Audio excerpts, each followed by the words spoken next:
VS9 news కి స్వాగతం. Bulletin లో ముందుగా హెడ్లైన్స్ చూద్దాం. అర్హులైన అందరికీ రేషన్ కార్డ్స్ మరియు ఇందిరమ్మ ఇల్లు మంత్రి పొన్నం ప్రభాకర్ వెల్లడి. సినీ పెద్దలపై 3 రోజులుగా కొనసాగుతున్న సోదాలు. పుష్ప డైరెక్టర్ అండ్ ప్రొడ్యూసర్ ఇళ్లలో IT raids. Eat right station గా విజయవాడ రైల్వే స్టేషన్ ప్రకటించిన food safety authority of India. యువతకు స్ఫూర్తి సుభాష్ చంద్రబోస్. ఆజాద్ హింద్ ఫౌజ్ దళపతికి నివాళులు అర్పించిన గజ్వేల్ మాజీ ఎమ్మెల్యే నర్సారెడ్డి. హుస్నాబాద్ లో ప్రజాపాలన గ్రామ సభలో మంత్రి పొన్నం ప్రభాకర్ పాల్గొన్నారు. ఆయన మాట్లాడుతూ ప్రజా సమస్యలు ఏమున్నా నా దృష్టికి తీసుకువస్తే అధికారులు ప్రభుత్వం దృష్టికి తీసుకువెళ్లి పరిష్కరిస్తారని అన్నారు. రేషన్ కార్డు, ఇందిరమ్మ ఇళ్లు వంటి పథకాలు అర్హులైన అందరికీ ఇస్తానని హామీ ఇచ్చారు పొన్నం ప్రభాకర్. దానిలో మరి మున్సిపల్ కమిషన్ మీ అందరికీ కూడా ప్రత్యేకంగా కృతజ్ఞతలతో సెలవు తీసుకుంటాం. అదేవిధంగా వేదిక తర్వాత రైతుల రుణాలకు సంబంధించినటువంటి గ్రామ సభలో ఉన్నటువంటి మన శాసనసభ్యులు, మన రాష్ట్ర మంత్రివర్యులు ప్రభాకర్ అన్న ఈ కార్యక్రమానికి అధ్యక్షత వహించిన చాలా విషయాలు మన ప్రభాకర్ అన్న చెప్పిండు. ఒక్క విషయం 2 విషయాలు మేము దృష్టి తీసుకొస్తున్నా. కాంగ్రెస్ పార్టీ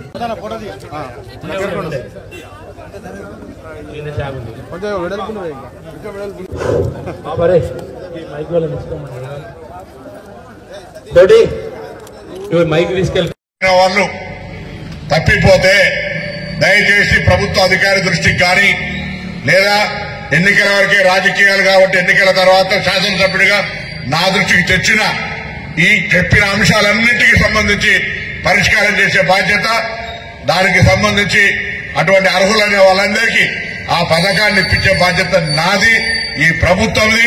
అందుకు నేను స్థానిక శాసనసభ్యుడిగా బాధ్యత నాది అనేది స్పష్టంగా మా నాయకత్వానికి, ప్రజలకు కూడా మీడియా ద్వారా ఈ సందర్భంగా తెలియజేస్తా ఉన్నా. దయచేసి ఆందోళన అవసరం లే, నిలదీశాలి, గొడవడే అవసరం లే. ఎవరైనా నేనేమంటున్నా, రాజకీయ పార్టీకి ఒకవేళ నాకు చెప్పడం ఇబ్బంది అయితే అధికారికి చెప్పండి. నేను అధికారులను కోరుతా ఉన్నా, ఎవరు పార్టీకి సంబంధం లే, వాళ్లకు న్యాయంగా ఇది కావాలని అడుగుతా ఉన్నారు, అర్హత ఉన్నదంటే కాగితం తీసుకొని దాన్ని పరిశీలించండి. నేను మంత్రిగా ఒకరికి రేషన్ కార్డు ఇవ్వడమో లేదా ఇందిరమ్మలు ఇవ్వడమో అంటూ ఉండదు. నేను ఎవరికి రేషన్ కార్డు ఆపడమో ఇందిరమ్మలు ఆపడమో కూడా ఉండదు. న్యాయపరంగా ప్రజల ముందర లిస్టు పెట్టి అర్హత గల వాళ్ళందరికీ ఇచ్చే కార్యక్రమం చేస్తా. కొద్దిగా సంఖ్య ఎక్కువ అవుతుంది కావచ్చు, సంఖ్య ఎక్కువ శాంక్షన్ తీసుకొచ్చే ప్రయత్నం చేస్తా. తప్పకుండా ఆదర్శవంతంగా హుస్నాబాద్ నియోజకవర్గంలో అందరికీ, లబ్ధిదారులందరికీ న్యాయం జరిగే విధంగా మీ ప్రతినిధిగా గొంతెత్తి ప్రభుత్వంలో నాకు సంబంధించిన పరపతిని ఉపయోగించి అయినా కొంత ఎక్కువ తీసుకొచ్చి ఇస్తా. దయచేసి అర్థం చేసుకోమని చెప్పి కోరుతూ, ఎక్కడ ఆందోళన అవసరం లేదు. మీరు కూడా కన్విన్స్ చేయాలి. మీరు కూడా కన్విన్స్ చేస్తే, మీరు ఫస్ట్ కన్విన్స్ కాకపోతే ఎక్కడన్నా మీకు నోటీస్ వస్తే మీరు నా నోటీస్కి తెచ్చినాక నేనేమి చెప్తా అంటే, ఎప్పుడు కానీ సమాజంలో ఓల్డ్ సిస్టంలో సామధాన భేద దండ ముందు చెప్పండి. అరే వాళ్ళు చేస్తారు, మనం ఎందుకు చేయమని చెప్పండి. లేకపోతే మీకు ప్రజాస్వామికంగా ఎవరికైనా నిరసన చెప్పే హక్కు ఉంది. నేను నా దృష్టికి రాకుండానే చెప్పకుండానే ఎవరైనా నిరసన చేస్తే కూడా వాళ్ళకి హక్కునేది. కానీ నేనేమంటాను, నేనంతా కూడా ప్రజాస్వామికంగా ఉండాలనుకుంటున్నాను. కాబట్టి ఎవరైనా ఏదైనా ప్రజల సమస్య ఉంటే, సామాన్యుడు కావచ్చు, రాజకీయాలకు సంబంధం లేకపోయినా మహిళా సంఘాలు కావచ్చు, యువజన సంఘాలు కావచ్చు, కుల సంఘాలు కావచ్చు, ఎవరైనా నా దృష్టికి తెస్తే దాన్ని తప్పకుండా నా దగ్గరకు వచ్చిన కాగితం వృధాగా పోదు. దాన్ని తప్పకుండా సంబంధిత అధికారి ద్వారా సమీక్షింపజేసి న్యాయం చేసే విధంగా చర్యలు తీసుకుంటా అనే మాట మనవి చేస్తూ అందరికీ మరొకసారి హృదయపూర్వకంగా నమస్కారాలు. సినీ ప్రముఖులపై 3 రోజులుగా ఐటీ రైడ్స్ కొనసాగుతున్నాయి. పుష్ప సినిమా డైరెక్టర్ సుకుమార్, పుష్ప 2 నిర్మాత ఇళ్లలో ఐటీ రైడ్స్ కొనసాగుతున్నాయి. అలాగే నిర్మాత రిలయన్స్ శ్రీధర్ ఇంట్లో కూడా ప్రముఖ నిర్మాణ సంస్థ మ్యాంగో సంస్థపై కూడా కొనసాగుతున్నాయి సోదాలు. పరిశుభ్రమైన, సురక్షితమైన ఆహార విధానాలను అవలంబించినందుకు food safety authority of India నుంచి విజయవాడ రైల్వే స్టేషన్ కు ఈట్ రైట్ స్టేషన్ ధృవీకరణ లభించింది. 85% కంటే ఎక్కువ మార్కులు సాధించి విజయవాడ ఆదర్శప్రాయమైన ప్రామాణిక 5 star eat right station certification ను సాధించింది. ఈ సందర్భంగా divisional railway manager Narendra Anandarao Patil సిబ్బందిని అభినందించారు.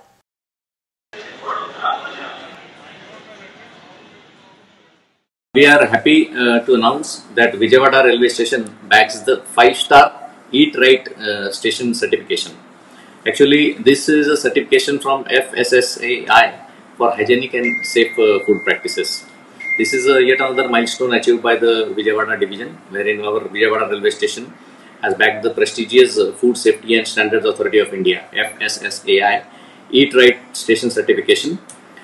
This is for implementing the best hygienic and safe food practices in service to the esteemed passengers.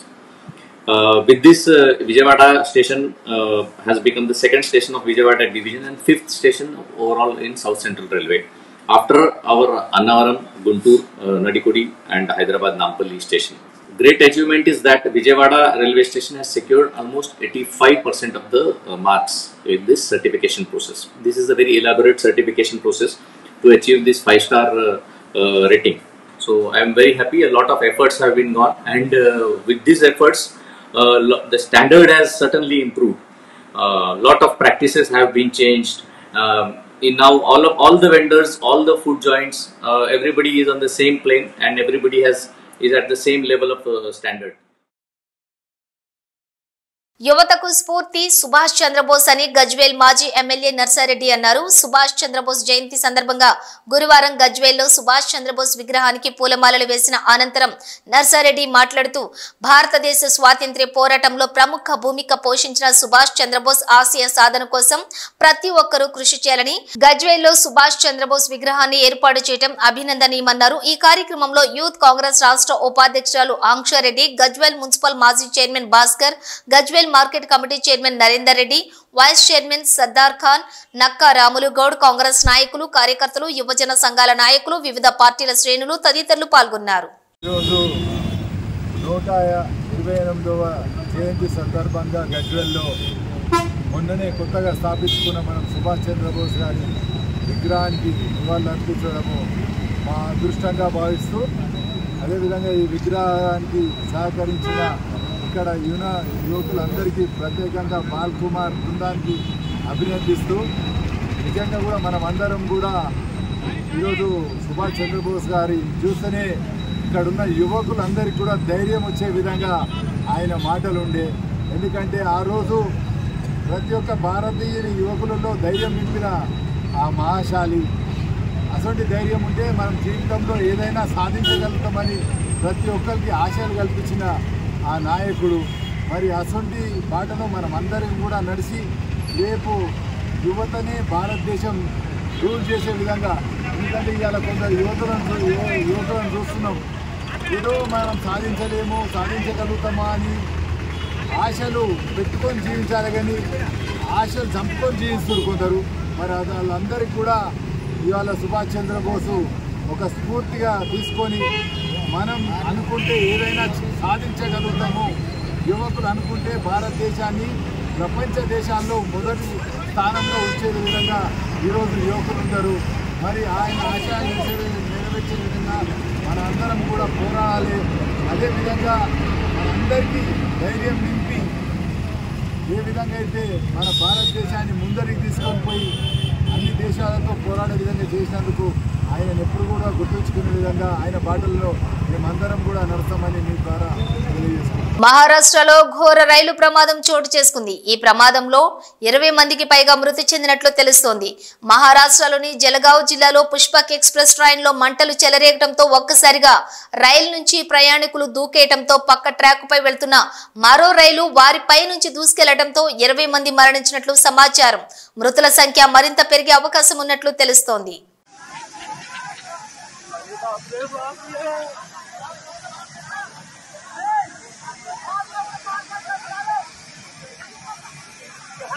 Srikakulam జిల్లా పాలకొండ మండలం అరదలి గ్రామంలోని అరుదైన వింతైన చేప కనిపించింది.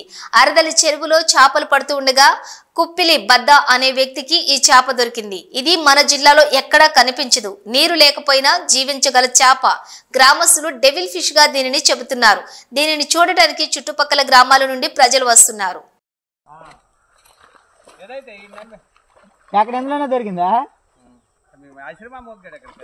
వద్దాను నేను కోళ్లను మృత్యువాత పడేలా చేస్తున్న అంతు చిక్కని వైరస్ పశ్చిమ గోదావరి జిల్లాను తీవ్రంగా ప్రభావితం చేస్తోంది. సాయంత్రం ఆరోగ్యంగా కనిపించే కోడి తెల్లవారుజామున చనిపోతున్న దారుణ పరిస్థితులు కనిపిస్తున్నాయి. ఈ వ్యాధి కారణంగా జిల్లాలో ఇప్పటి వరకు 1,00,000కు పైగా కోళ్ల మృత్యువాత పడ్డాయని తెలుస్తోంది. ముఖ్యంగా పందాల కోసం ప్రత్యేకంగా పెంచిన కోళ్లు కూడా వైరస్ బారిన పడి మరణించాయి. దీంతో కోళ్ల పెంపకందారులు భారీ నష్టాలు చవిచూస్తున్నారు. ఇక ఇదే వైరస్ 4 ఏళ్ల క్రితం కూడా పశ్చిమ గోదావరిలో కోళ్లపై తీవ్రంగా ప్రభావితం చేసింది. అప్పట్లో కోళ్లు పెద్ద సంఖ్యలో చనిపోవడంతో మార్కెట్లో అమ్మకాలు పూర్తిగా పతనమయ్యాయి. వైరస్ తగ్గుముఖం పట్టడానికి చాలా రోజులు పట్టింది. ఇప్పుడు మరోసారి ఇదే వైరస్ తిరిగి ప్రబలుతోందని ఆరోపణలు వినిపిస్తున్నాయి. మృత్యువాత చెందినటువంటి కోళ్లను రహదారుల ప్రక్కన సంచుల్లో వేయటం వల్ల వైరస్ మరింత వేగంగా వ్యాపించే ప్రమాదం ఉందని వైద్యులు హెచ్చరిస్తున్నారు. కోళ్ల కళేబరాలను 3 అడుగుల లోతైన గోతిలో పూడ్చి సున్నం వేసి నశింప చేయాలని లేదా కాల్చేయాలని సూచిస్తున్నారు. ఈ విధంగా చేస్తే వైరస్ వ్యాప్తి నుంచి మిగిలిన కోళ్లను కూడా రక్షించవచ్చు. వైరస్ ప్రభావిత ప్రాంతాల్లో కోళ్ల మాంసం తినడం ప్రమాదకరమని వైద్యులు సూచిస్తున్నారు. దావోస్ లో మీడియాతో ముఖ్యమంత్రి నారా చంద్రబాబు నాయుడు మరియు మంత్రి నారా లోకేష్, కేంద్ర మంత్రి రామ్మోహన్ నాయుడు మాట్లాడారు. Strong state make strong nation అని మా ప్రధాని చెప్తూ ఉంటారని, రాష్ట్రాలుగా ఇక్కడ పెట్టుబడుల కోసం పోటీ పడుతున్న ఇండియా ఫస్ట్ అనే వాయిస్ తో అందరం ఇక్కడ సమావేశమయ్యామన్నారు. దేశం కోసం ఆర్థికంగా బలమైన రాష్ట్రాలే దేశానికి పునాదని చెప్పారు నారా లోకేష్. పల్నాడు జిల్లా మాచివరం మండలం వేమవరంలోని సరస్వతి పవర్ ఇండస్ట్రీస్ భూముల రిజిస్ట్రేషన్ ను అధికారులు రద్దు చేశారు. వేమవరంలోని 20 ఎకరాలు, పెన్నెల్లి గ్రామంలోని 4.84 ఎకరాల అసైన్డ్ భూమి రిజిస్ట్రేషన్ కలెక్టర్ అరుణ్ బాబు ఆదేశాలతోటి అధికారులు రద్దు చేశారు. పల్నాడు జిల్లాలో జగన్ కుటుంబానికి కేటాయించిన సరస్వతి పవర్ ఇండస్ట్రీస్ భూముల్లో అటవీ, రెవెన్యూ శాఖ అధికారులు ఇటీవల సర్వే నిర్వహించారు. శివప్రసాద్ గారిని 6 పర్యాయాలు ఎమ్మెల్యేగా, మంత్రిగా పనిచేసిన అనుభవజ్ఞులు. ఆయన్ని రాష్ట్ర విభజన జరిగిన తర్వాత అప్పుడు వచ్చేసిన ఫర్నిచర్ ని ఇంకా మన అసెంబ్లీ కట్టలేదు. ఇంకా అప్పటికి కట్టకుండా ఆ టైంలో ఫర్నిచర్ ఎక్కడ పెట్టాలో తెలియక ఆయన ఆఫీసులో పట్టక ఆయన ఇంట్లో పెట్టి తర్వాత లెటర్ రాశారు అసెంబ్లీకి, నా దగ్గర ఫర్నిచర్ ఉండిపోయింది, మీరు తీసుకెళ్ళండి, లేదంటే నా డబ్బున్న కట్టేయమంటే కట్టేస్తానని. ఆ ప్రభుత్వం ఆ రోజున మనకి తెలుగుదేశం ప్రభుత్వం దాన్ని ముందుకు తీసుకెళ్లాలనుకున్న కారణాలు ఏదైనా కానీ ముందుకు తీసుకెళ్ళలేకపోతే ఈ ప్రభుత్వం వచ్చి ఎందుకు చెప్తున్నాను మాట అంటే, ఒక 15-25 లక్షలు చేసే ఫర్నిచర్ ని ఆయన్ని నేరం పెట్టి ఆయన మీద ఆయన్ని కృషించి వేధించి చంపించేశారు ఆయన. అలాంటిది ఈ రోజున ఎన్ని వందల ఎకరాలు ఇంకా అన్యాక్రాంతం అయిందో తెలియట్లేదు. 1500 ఎకరాల భూమిది, 20 లక్షల ఫర్నిచర్ ని కోటెల శివప్రసాద్ గారు చెల్లించలేదని చెప్పి ఇంత వేధించిన వ్యక్తి ఈ రోజున సరస్వతి పవర్ ప్లాంట్ అని చెప్పి ఈ రోజున దీనికి ఇంకా రైతాంగానికి న్యాయం జరగల, సరైన పరిహారం ఇవ్వాల. నా దగ్గర ఉన్న డీటెయిల్స్ మీకు చదివి వినిపిస్తున్నాను. మన వేమవరంలో 710.6 ఎకరాలు, శ్యామయ్యపాలెంలో 273 ఎకరాలు, పిన్నెల్లి గ్రామంలో 93.79 ఎకరాలు, తెంగేడ గ్రామంలో 107.36 ఎకరాలు. టోటల్ ఎక్స్టెంట్ మొత్తం రైతాంగం దగ్గర కొన్నది 1184 ఎకరాలు. పట్టా ల్యాండ్ 1083.715 ఎకరాలు. చుక్క భూమి 77 ఎకరాలు దాదాపు. ఇందులో మాకు సెంటు భూమి ఎవరిది లేదని చెప్తే ఈ రోజు నేను ఈ సరస్వతి పవర్ ప్రాజెక్ట్ గొడవ వస్తే బయటికి అధికారులు ఆదేశిస్తే రెవెన్యూ అధికారులని కలెక్టర్ గారికి మనం ఆదేశిస్తే ఈ రోజుకి 24 ఎకరాల అసైన్డ్ భూమి, ఎస్సీ కుటుంబాలకు చెందిన భూమి ప్రభుత్వం వారికి దున్ని వారికి సంపాదించుకునే బతికే హక్కునిచ్చిన భూమిని వీళ్ళు తీసేసుకున్నారు 24 ఎకరాల పైన. ఇవన్నీ కాకుండా ఇక్కడున్న పట్టా భూములు ఏది కూడా ఇష్టం తమలా భయపెట్టి తీసుకున్నారు. సగానికి సగం మంది భయపెట్టి బాంబులేసి దాడులు చేసి ఈ భూములు లాక్కున్నారు. దీంట్లో ఎస్ఐన్ ల్యాండ్ 24 ఎకరాలు, 20 ఎకరాలు మన వేమవరంలోనే ఉంది. ఏదైనా మాట్లాడితే ఫ్యాక్షన్ గొడవలు అంటారు, లేదంటే బాంబులు వేస్తారంటారు, రౌడిజం అంటారు. నేను అందుకే చెప్పింది, నేను మాట్లాడిన దీనికే మెత్తగా ఉంటే సరిపోదు, వీళ్ళకి మెత్తగా ఉంటే సరిపోదు, ఇష్టానికి మాట్లాడుతున్నారు. ఇట్లాగే వదిలేస్తే వీళ్ళు పెట్టలేకపోతారు. మీకు భరోసా ఇవ్వడానికి వచ్చాం, మీకు అండగా ఉండడానికి వచ్చాం. తీసుకున్న భూమి కాకుండా ఇంకో 350 ఎకరాలు పైచీలకు కనిపించే అది ఫ్యాక్టరీ కోసం తీసుకున్నారు. ముడిసరుకు కోసం 1100 ఎకరాలు. ఈ రోజు వరకు భయపెట్టి ఫ్యాక్టరీ రాలేదు. ఇంకా ఇంట్లో అన్నా చెల్లెలు కొట్టుకుంటా ఉన్నారు. ఇది మీ పొలాలు దోచేసి మిమ్మల్ని ఇబ్బంది పెట్టి ఈ రోజు వరకు అటవీ భూములు ఉన్న స్థానిక ప్రజలందరూ చెప్తా ఉన్నారు, అటవీ భూములు ఉన్నాయి ఇక్కడ 400 ఎకరాలు. ఇది రెవెన్యూ భూముల కింద మార్చేసి వాళ్ళు తీసేసుకున్నారు. దీని మీద కూడా సమగ్ర విచారణ జరపాలి. కలెక్టర్ గారికి కూడా నేను ఆదేశిస్తున్నాను, మీరు సంపూర్ణంగా ఎంత భూమి ఉంది, దీంట్లో ఎన్ని అవకతవకలు జరిగినాయి, ఎంత అసైన్ ల్యాండ్స్ ఉన్నాయి, అసలు పెట్టిన ప్రాజెక్టు ఎందుకు ముందుకెళ్ళాలా. మీకు దాదాపు 2009లో వీళ్ళు 30 సంవత్సరాలకు లీజ్ తీసుకుని ఈయన ముఖ్యమంత్రి అయ్యి 2019-24కి ఇదే భూములు 50 సంవత్సరాలకి లీజ్ రాసేసుకున్నారు. వివాదాస్పద డైరెక్టర్ రామ్ గోపాల్ వర్మకు ఊహించని షాక్ తగిలింది. చెక్ బౌన్స్ కేసులో ముంబైలోని అంధేరి మెజిస్ట్రేట్ కోర్టు కీలక తీర్పును వెలువరించింది. ఈ కేసులో ఆర్జీవీని దోషిగా తేలుస్తూ 3 నెలల జైలు శిక్ష విధించింది. చెక్ బౌన్స్ కేసులో గత 7 ఏళ్లుగా విచారణ జరుగుతుండగా ఆర్జీవీ కోర్టుకు హాజరు కావటం లేదు. దీంతో మండిపడిన కోర్టు ఆయనపై నాన్ బెయిలబుల్ వారెంట్ జారీ చేసింది. రాబోయే 3 నెలల్లో ఫిర్యాదుదారుడికి వర్మ 3.72 లక్షల పరిహారం చెల్లించాలని, లేదంటే 3 నెలల సాధారణ జైలు శిక్ష అనుభవించాల్సి ఉంటుందని మెజిస్ట్రేట్ తీర్పు వెలువరించింది. తూర్పు గోదావరి జిల్లా రాజమండ్రి సమీపంలోని Kaveri private travels bus road ప్రమాదంకు గురైంది. ప్రమాదంలో వైజాగ్ కి చెందిన యువతి మృతి చెందగా 18 మందికి గాయాలయ్యాయి. వైజాగ్ నుండి హైదరాబాద్ వెళ్తూ ఉండగా అర్ధరాత్రి రాజమండ్రి సమీపంలోని ఈ దుర్ఘటన చోటు చేసుకుంది. క్షతగాత్రులు రాజమండ్రి ప్రభుత్వ ఆసుపత్రి, ప్రైవేట్ ఆసుపత్రులకు తరలించారు.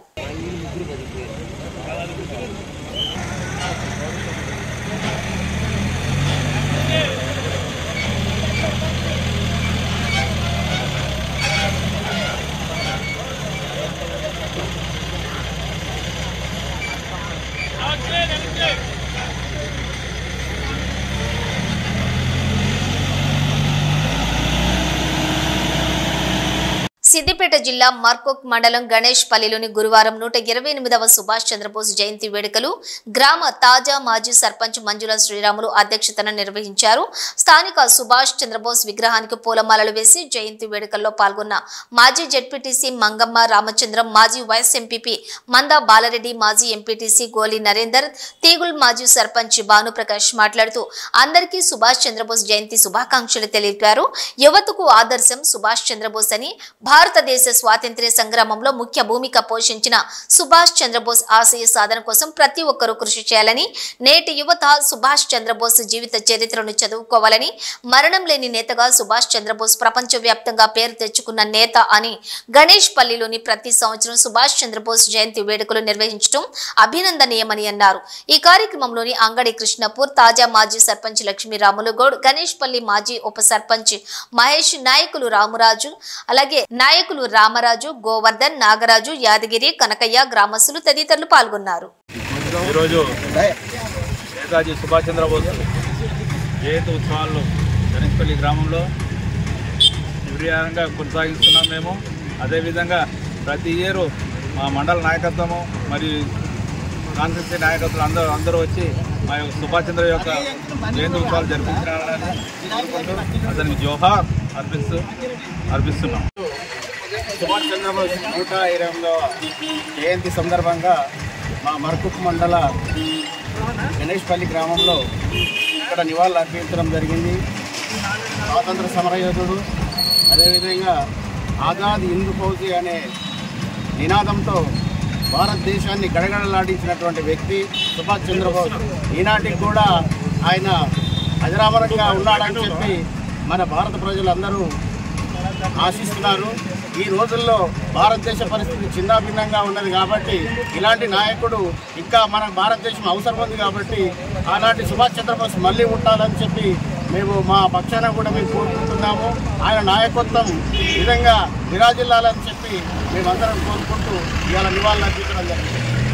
సుభాష్ చంద్రబోస్ 150వ జయంతి సందర్భంగా ఏర్పాటు చేసిన ఈ కార్యక్రమానికి చేసిన మన ఎంపీటీసీ, మా తాజా మాజీ ఎంపీటీసీ నరేందర్ గారికి, తాజా మాజీ సర్పంచ్ రామకృష్ణ గారికి, తాజా మాజీ సర్పంచ్ రాములు గారికి, స్థానిక సర్పంచ్ తాజా మాజీ సర్పంచ్ శ్రీరాములు గారికి, మరి ఈ కార్యక్రమానికి చేసిన అందరి మిత్రులందరికీ పేరు పేరున ఉదయపూర్వక నమస్కారాలు. మన సుభాష్ చంద్రబోస్ బ్రిటిష్ వారితో పోరాటం చేసిన గొప్ప వ్యక్తి. మన స్వాతంత్ర కోసం గాంధీజీతో విభజించి అహింసా మార్గాన స్వాతంత్ర రామనాని తన సొంత సైన్యాన్ని ఏర్పాటు చేసుకొని బ్రిటిష్ వారిపై తిరుగుబాటు చేసిన గొప్ప వ్యక్తి. అలాంటి వ్యక్తి కోసం మనందరం పాటుపడాలి. అలాంటి వ్యక్తి ఆశయ సాధన కోసం మనందరం చేయాలి. అలాంటి గొప్ప నాయకుడు చిరస్మరణీయుడు. ఆయన ఇప్పటికీ కూడా మనందరం కూడా ఆయన అడుగుజాడలు.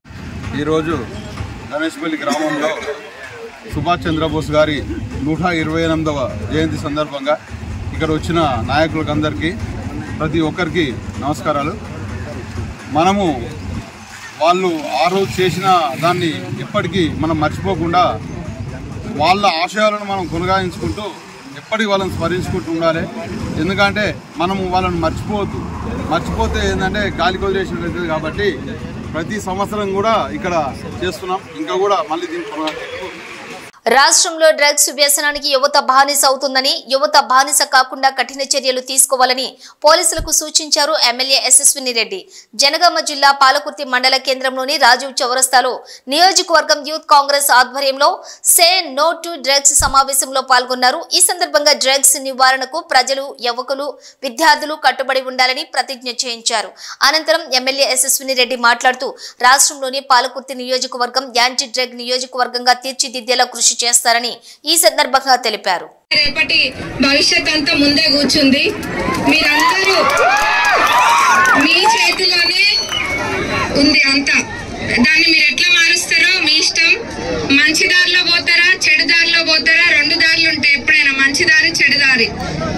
ఎవరికైనా పిల్లలకి కొంతమందికి చెడు దారిలో పోతే ఏదో బాగుంటదేమో అని అనుకుంటారు. కానీ అది ఎప్పటికైనా ముప్పే. అది మీకే కాదు, మీ కుటుంబం మొత్తానికి కూడా ముప్పుగా తయారైతుంది. డ్రగ్స్ అనేది మన తెలంగాణ ప్రభుత్వం గౌరవ ముఖ్యమంత్రి వర్యులు రేవంత్ రెడ్డి గారు చాలా ప్రతిష్టాత్మకంగా తీసుకున్నారు ఈ వ్యవహారాన్ని. డ్రగ్స్ తీసుకునే ఆఖరి వ్యక్తిలో ఉన్న డ్రగ్స్ ని పోగొట్టడాన్ని తరిమి కొట్టే అంత మటుకు కూడా ఇది ఆగదు అని చెప్పిండ్రు. అదే విధంగా దీనికి చర్యలు కూడా చేపడుతున్నారు. మన ప్రభుత్వం అంత మంచి సంకల్పంతో ఉంది. కానీ అది ప్రభుత్వం అనుకుంటే సరిపోదు. ప్రభుత్వం నుంచి ముఖ్యమంత్రి గారు ఏమేం చేయాలో ప్రతి ఒక్కరు చేస్తున్నారు. అది ఇక్కడ ఉన్న ప్రతి ఒక్కరు, పెద్దవాళ్ళు, స్కూల్లో ఉన్న టీచర్లు, ఇక్కడున్న నాయకులైనా, పిల్లల పేరెంట్స్ అయినా, యూత్, గ్రామాల్లో ఉన్న ప్రతి ఒక్కరు తలుచుకుంటేనే ఇది జరుగుతుంది. నేను ఒకరి దగ్గరికి పోయినా, ఏ ఊరో అవసరం లేదు కానీ చెప్తున్నా, ఒక ఊరికి వెళ్తే పక్కన ఇల్లే, 2 పిల్లలు ఒకటే రోజు చనిపోయినారు. బండి పైన వెళ్ళుకుంటా నైట్ ఇట్లా గంజాయి తీసుకొని ఆ మత్తులో ఎటు నడుపుతున్నారో తెలియకుండా వెళ్ళి యాక్సిడెంట్ అయి చనిపోవడం జరిగింది. అది ఆ తల్లిదండ్రులకు ఎంత కడుపుకోత. మనం ఏదో దాంట్లో ఒక మత్తులో ఉన్నాము, గాల్లో తేలుతున్నాము అని అనుకుంటాం. కానీ దానివల్ల ఎన్ని నష్టాలు జరుగుతాయో అది ఎవరం కూడా ఊహించాం. ఇందాక అందరు కూడా చెప్పినారు, గౌరవ డిఎస్పీ గారు, సిఐ గారు, ఝాన్సీ రెడ్డి గారు చాలా స్పష్టంగా చెప్పిండ్రు ఇది తీసుకోవడం వల్ల జరిగే నష్టం ఏంది అనేది. అది మీరు అందరు ముఖ్యంగా ఇక్కడ పిల్లలు అర్థం చేసుకుంటే చాలు. ఎందుకంటే మొదలయ్యేది ఈ వయసు నుంచే. అట్లా గాంజా ఒకటి ఆల్ఫా జ్వరం అనేది కూడా కళ్ళులో మిక్స్ అయి ఉంటుంది. ఆ కళ్ళులో ఆల్ఫా జ్వరము కలిపి తాగడం వల్ల బాగా మనకు మత్తు వచ్చేసేసి మనం ఏం చేస్తున్నాము, మనం ఏ దేని మీద కాన్సన్ట్రేట్ చేస్తే అదే విధమైనటువంటి ఊహాలు ఉంటాయి మనకు. ఎందుకంటే గాల్లో తేలిపోయినట్టు మన ముందు ఎవరున్నారు, మన అక్క ఉండదా, చెల్లె ఉందా, తల్లిదండ్రులు ఉన్నారా, ఎవరున్నారా అనేది కూడా మనకు ఇంగిత జ్ఞానం కోల్పోయి ప్రవర్తిస్తూ ఉంటాం. కాబట్టి ఈ ఆల్ఫా జ్వరం అనేది కూడా మీ నోటీస్ వస్తే ఖచ్చితంగా మాకు ఇన్ఫర్మేషన్ ఇవ్వాలని ఈ సభాముఖంగా కోరుకుంటా ఉన్నాను. అదేవిధంగా నేచురల్ డ్రగ్స్ అంటే గాంజాయి, పాకెట్ ఇవన్నీ కూడా చెట్ల ద్వారా వస్తాయి.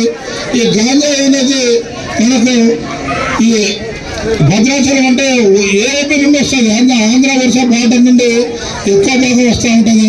మన రాష్ట్రము మన ప్రభుత్వం ఎంటైర్ ఇండియన్ ప్రభుత్వం కూడా ఈ యొక్క డ్రగ్స్ సాగు అనేది నిర్వహించడం జరిగింది. అయినా కూడా కొంతమంది చూస్తూనే ఉండండి. మరో బులెటిన్తో మళ్ళీ కలుద్దాం.